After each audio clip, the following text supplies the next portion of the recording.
ស្ដីអ្នកទាំងអស់គ្នាពួកយើងមកពី CC Team ពួកយើងមានសមាជិកចំនួន3នាក់ខ្ញុំឈ្មោះស្រីយីខ្ញុំឈ្មោះមលៀបខ្ញុំឈ្មោះសាច់វគ្គបត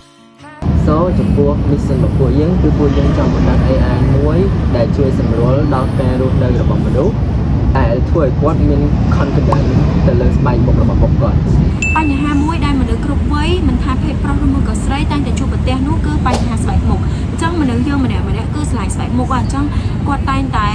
បើសិនជាគាត់ចង់ដឹងថាស្បែកមុខគាត់ជាប្រភេទអីឬមកក៏គាត់ចង់ដឹងថាស្បែកមុខមានបញ្ហាអត់គាត់តែងតែ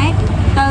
ពិគ្រោះជាមួយនឹងវិជ្ជាបណ្ឌិតផ្នែកខាងស្បែកមុខឬមួយក៏គាត់ទៅទិញផលិតផលប្រើប្រាស់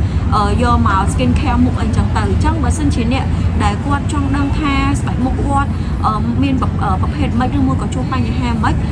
ហើយគាត់អត់មានលទ្ធភាពក្នុងការទៅជួបវិជ្ជាបណ្ឌិតតើគាត់គួរធ្វើបែបម៉េច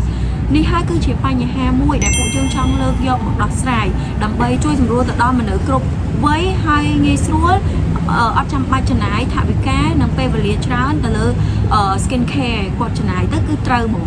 ចំពោះ solution ដែលពួកយើងចង់ដោះស្រាយនោះគឺពួកយើងចង់ create AI មួយដែលវាជួយសម្រួលទៅកាន់មនុស្សគ្រប់វ័យដែលពួកគាត់ចង់ដឹងពីបញ្ហាស្បែកមុខនិងចង់ដឹងពីលម្អិតនៃស្បែកមុខរបស់ពួកគាត់អញ្ចឹងពួកគាត់គ្រាន់តែ scan នៅមុខឬមួយក៏ពួកគាត់ដាក់ image ដែលជារូបភាពមុខរបស់ពួកគាត់នឹងចូលទៅក្នុង AI របស់ពួកយើងទៅពួកគាត់នឹងឃើញនៅបញ្ហាស្បែកមុខឬមួយក៏ឃើញព័ត៌មានលម្អិតពីស្បែកមុខរបស់ពួកគាត់ថាមានបញ្ហាឬមួយក៏ពួកគាត់ចង់ដឹងថាស្បែកមុខរបស់ពួកគាត់ជាប្រភេទស្បែកដូចម្ដេចក្នុងនោះផងដែរ AI របស់ពួកយើងក៏ include នៅ